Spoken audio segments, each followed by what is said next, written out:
that I'm about to swear David Ferriero as the new archivist. This is a marvelous building, isn't it? But the documents are fascinating. I mean, you never know what will turn up. I was here about 3 or 4 years ago. There was a rather long speech, I'm afraid, and I turned around what was behind me, wherever I was standing, and there is a letter from sometime in 1938 from Senator Leverett Saltonstall of Massachusetts to Franklin Roosevelt, the president, and since I'm in Massachusetts, I wanted to see what it said. It said, "Dear Mr. President," I paraphrase, "I transmit to you with this letter the ratification by the Massachusetts legislature of the first 10 amendments to the Constitution, the Bill of Rights." So apparently, you know, they weren't strong enough on civil liberties, so it took Massachusetts a long time to get around to that. But I'm really pleased that he's going to take this job for 2 reasons why. I would say, from my job, the point of view of my job, I see some of the importance of what he's doing every single day. I mean, today, the last 14 hours, I was writing an opinion. And what is it I do, whether it's quick, has to be done quickly or slowly? I cannot tell you how many times I'm sitting at the desk with the word processor over here, and there's some point that's a little difficult, and what I say to my clerks, "Get me the document." The first thing that they learn, because they don't learn this in law school, they don't have the chance. I don't want your opinion, I want the document. And if I want to make a point, I write, quote, that's what it says. And of course, we who do a little bit of that kind of work in all kinds of different jobs know the difference between our wonderful impression of what something is, you know, and as I get older, most of the things that I know with great clarity never really happen.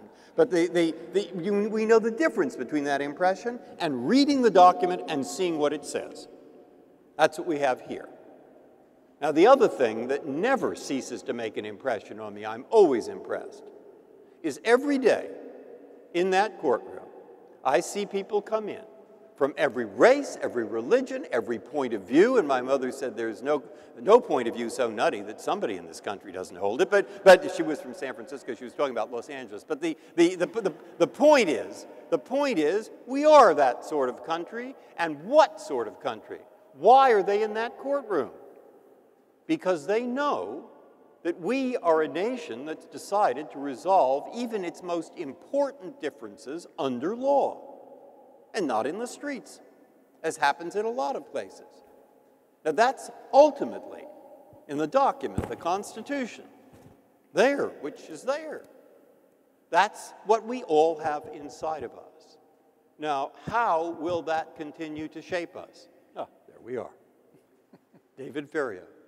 Because I ultimately believe, maybe just faith, that more than what's on television, more than the lyrics of a pop song, more even than in the movies, what will ultimately shape the tone of what they write and the nature of what people understand and who they think they are as Americans, what ultimately shapes that are the millions of documents in this room. I say it's a faith, but I believe it. And that's what you're in charge of. And I can't think of really a nobler responsibility. I'd like to administer the oath.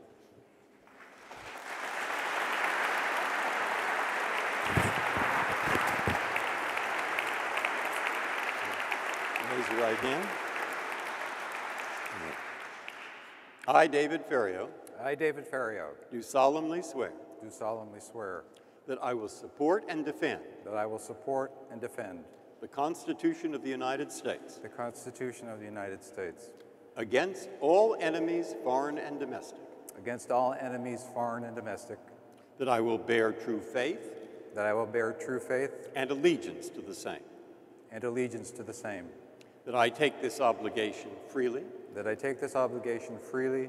Without any mental reservation. Without any mental reservation. Or purpose of evasion. Or purpose of evasion. And that I will well and faithfully discharge. And that I will well and faithfully discharge. the duties of the office the duties of the office on which I am about to enter. on which I am about to enter. So help me God. So help me God. Congratulations. Thank you very much. Thank you.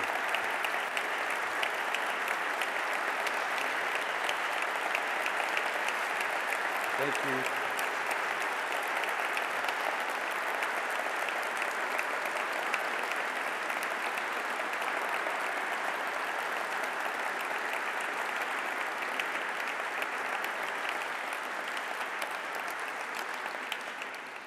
Thank you, and special thanks to you, Justice Breyer, for presiding at today's ceremony. We're all honored by your presence here today. A word on that Bible that we just used, that is the Toomey Family Bible, presented to me by my grandmother, Marie Elizabeth Buckley Toomey, many, many years ago. And I have been supplementing it with Ferriero data, a deed which I'm sure I will pay for in another life. I'm going to follow FDR's advice. I'm going to be brief, I'm going to be sincere, and I'm going to be seated. There are a lot of special places in Washington, but the National Archives is the most special because of the founding charters in the cases here. But in the spirit of full disclosure and transparency and open government, I have to tell you that these are fakes. They're high-quality fakes, but they're fakes. Because today's ceremony is being webcast, the lighting level had to be adjusted beyond that which is allowable for viewing the originals. And since one of my jobs is to make sure that these documents last in perpetuity, I do promise, however, that at the end of the ceremony, you'll have a chance to see the originals. The National Archives is an even more special place this afternoon because of your presence. My wife and members of our families are joined by old friends and new friends, as well as the staff of the National Archives and Records Administration. And I'd like the members of the staff who are here to please stand.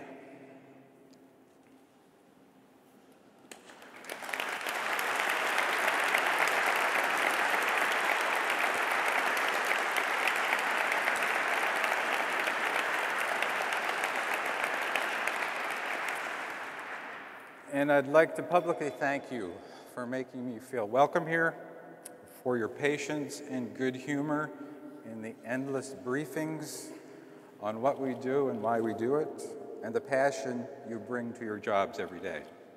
And I'm proud to be with you. Old friends and colleagues represent all three of my lives, MIT, Duke, and the New York Public Libraries. And new friends include members of the White House and Capitol Hill staff, the clerk of the House, the director of the Institute Museum Library Services, the Librarian of Congress and some of his staff, the public printer of the United States, and stakeholders from the archives, open government, history, library, and genealogy communities. And a special welcome to a member of the White House transition team on archives, Bruce McConnell. Thanks for joining us. I want to especially recognize two men. Tom Wheeler, the immediate past president of the Foundation for the National Archives. Tom is the man who convinced me that I was the right person for this job. Thank you, Tom.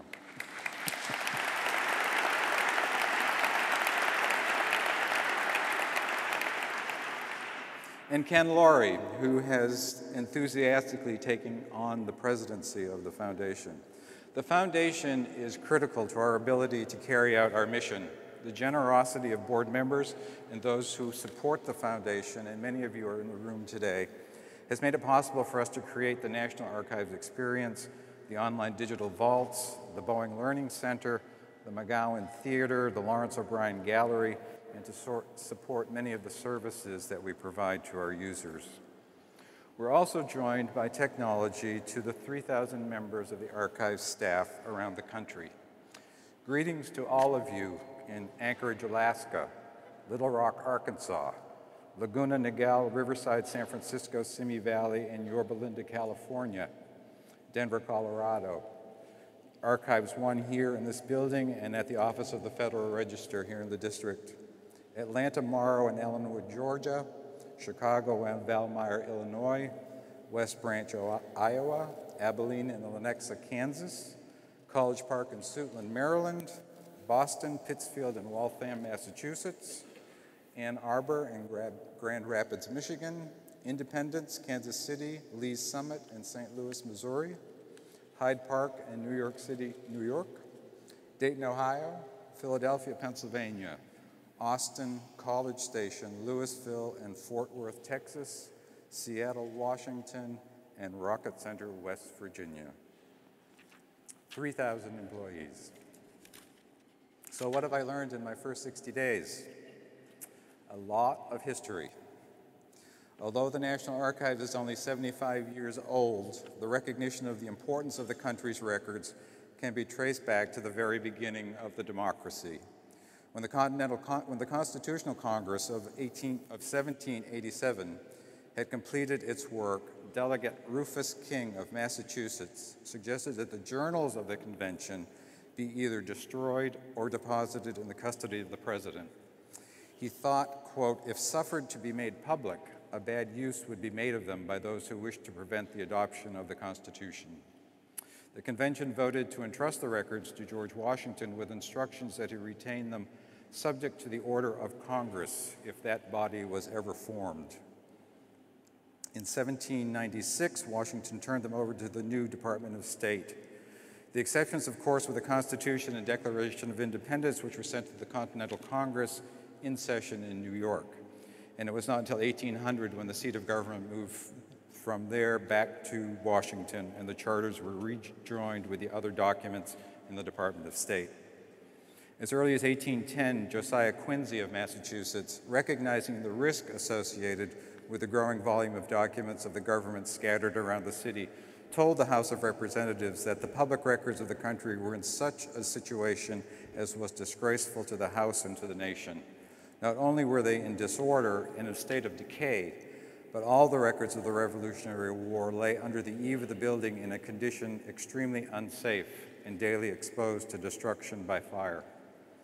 In fact, during the fire of 1801, files of the War and Treasury Departments were destroyed, and President John Adams himself joined the Bucket Brigade to quench the flames. In true government tradition, a committee was formed and a study conducted, and a bill with a $20,000 appropriation was signed by President Madison to construct many fireproof rooms necessary to house the archives of the government. Before the law could be enacted, the British Army invaded with instructions to burn the city. Clerks in the State Department, working through the night, packed records of the government into linen sacks, loaded them onto creaking carts, sent them into the hills of Virginia. The next morning, August 25th, 1814, the Capitol and other public buildings were in ashes. When the British left Washington, the records were returned to their former home and languished for another century. Congress finally acted in 1926 and authorized the construction of this building, which began in September of 1931. President Herbert Hoover laid the cornerstone in February of 1933, and it was President Franklin Roosevelt who signed the 73rd Congress's Act to establish a National Archives of the United States government in June of 1934, the act which created the position Archivist of the United States. In laying the cornerstone, President Hoover said, "The building which is rising here will house the name and records of every patriot who bore arms for our country in the Revolutionary War, as well as those of later wars. Further, there will be aggregated here the most sacred documents of our history, the originals of the Declaration of Independence and of the Constitution of the United States. Here will be preserved all the other records that bind state to state and the hearts of all our people in an indissoluble union. The romance of our history will have living habitation here in the writings of statesmen, soldiers, and others, both men and women, who have built the great structure of our national life. This temple of our history will appropriately be one of the most beautiful buildings in America, an expression of the American soul. It will be one of the most durable, an expression of American character. Devoutly, the nation will pray that it may endure forever, the repository of records of yet more glorious progress in the life of our beloved country." As many of you know, I've been reading just about everything I could find written by Robert Diggs Wimberly Connor, the first archivist of the United States, Dr. Connor was a native of Wilson, North Carolina, a graduate and a history faculty member at the University of North Carolina. And I'd like to think that if Duke were available, had been founded when Mr. Connor was going to school, that he would have opted for Duke. We have a lot of Carolina people here in the audience. Connor had commissioned a study of the state of the government's records during the 2 years before construction was complete. Describing the situation from the perspective of the researcher, he writes, "Conditions made it impossible for officials to find adequate room for both their files and their staffs.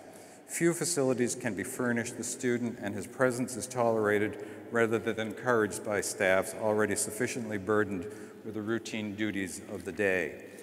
He finds the records he desires to use scattered throughout the country, stored wherever space can be found for them, in cellars and sub-cellars, under terraces, in over boiler rooms, in attics and corridors, piled in dumps on floors and packed into alcoves, abandoned car barns, storage warehouses, deserted theaters, or ancient but more humble edifices that should long ago have served their useful purpose. Typical is the case of valuable records relating to Indian affairs, which were found in a depository in Washington, piled on dust-covered shelves, mingled higgledy-piggledy with empty whiskey bottles, and with rags and other highly inflammable trash. In another Washington depository packed with documents, the most prominent object which meets the eye as one enters the room is the skull of a cat protruding from under a pile of valuable records. I think it is a fair question that if a cat with 9 lives to risk in the cause of history could not survive the conditions of research in the depositories of government records, can we justly blame the poor scholar who has only 1 life to give for his country if he refuses to take the risk? All of us who have followed in Robert Connor's footsteps owe him a great debt of gratitude for paving the way. Each of my predecessors has built on the work that he started.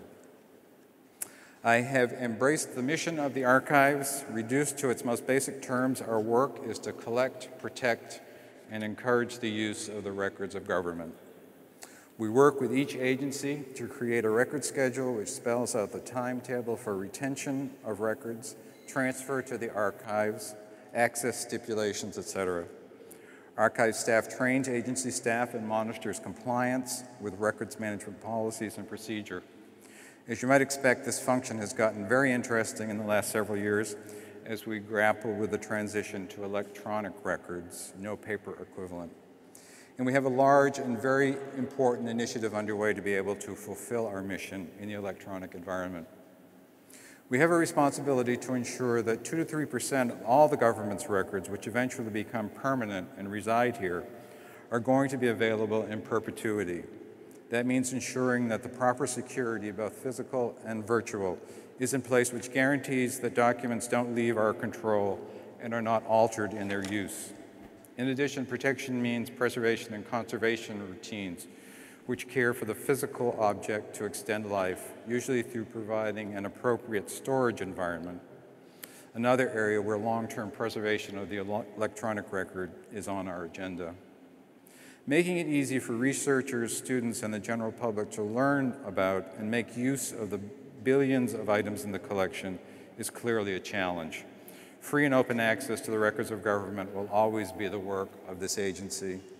Exhibits, classes, lectures, and digitization activities all create to our mission of encouraging the use of records of government and exciting the next generation of historians to become a Michael Beschloss or an Anne Farrer Scott or a T.J. Stiles or a Drew Faust to choose a life of scholarship.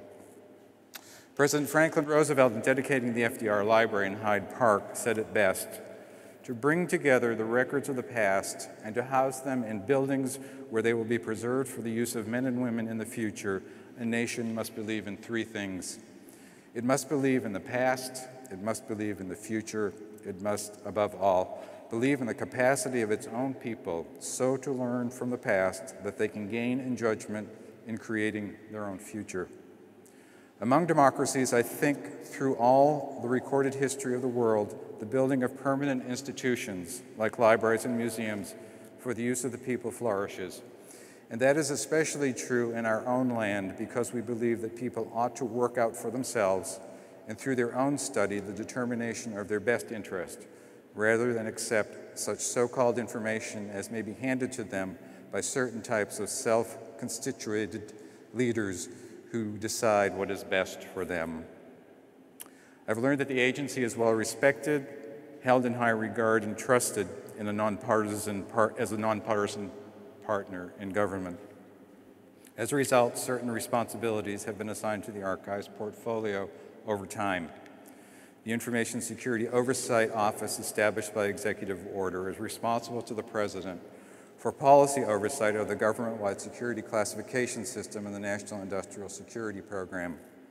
The Controlled Unclassified Information Office was created within the Archives to address the need to develop policy standards and implementation guidance for sensitive but unclassified information to encourage information sharing among agencies involved in Homeland Security activities. The Office of Government Information Services, which opened its doors just before I arrived, was established to act as the government's Freedom of Information Act ombudsman by reviewing Freedom of Information Act activities government-wide and by helping to resolve disputes between requesters and agencies. And most recently, on December 29th, President Obama established the National Declassification Center within the Archives. This is an interagency effort led by the Archives to streamline declassification processes, facilitate quality assurance, and provide training for declassification reviewers. Ultimately, the center will usher in a new day in the world of access, allowing us to make more records available for public scrutiny much more quickly. To give you a sense of the task ahead, there are now some 2,000 different security classification guides at work in the government and more than 400 million pages of records awaiting declassification and public access by December 31st, 2013. I've learned that the work of our Federal Register staff has been ongoing with our friends in the White House Technology Office to help in the administration's Open Government Initiative, and I'm excited about opportunities we have to create more government transparency and more participation by the public in government. On day one, I chaired my first meeting of the National Historical Publications and Records Commission and authorized the awarding of $2.9 million in grants to support the activity of archivists, historians, librarians, educators, documentary editors, and records administrators around the country. On Monday of this week, I visited 3 of our facilities in St. Louis, the largest of our facilities outside of the Washington, Maryland area, with some 800 employees. And I was pleased to have as my touring partner, Congressman Clay, who couldn't be with us today, who's been so helpful in paving the way for the construction of a new facility in St. Louis. And I expect to be sharing a shovel with him in June as we break ground for that new building. Among other records, St. Louis houses the military personnel records of the nation's veterans. In a tour of the Secure Vault, where I held in my hands my own personnel records from my Navy service, I discovered that my records are sharing the vault with such distinguished military figures as George Patton, Colin Powell, and Elvis Presley.